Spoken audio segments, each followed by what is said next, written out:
So, for those of you who just can't get enough snow, for those in the places in this world that don't have a lot of snow right now, let's see if we can give you your fill. This is from lovely Newmarket, New Hampshire in the eastern United States. And this is our current situation on January 27th, 2015.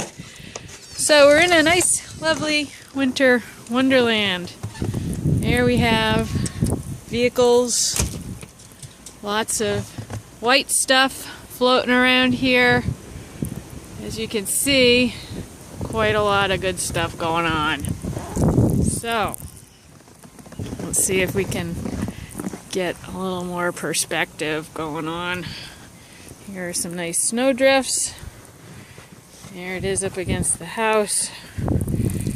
And large piles of snow everywhere.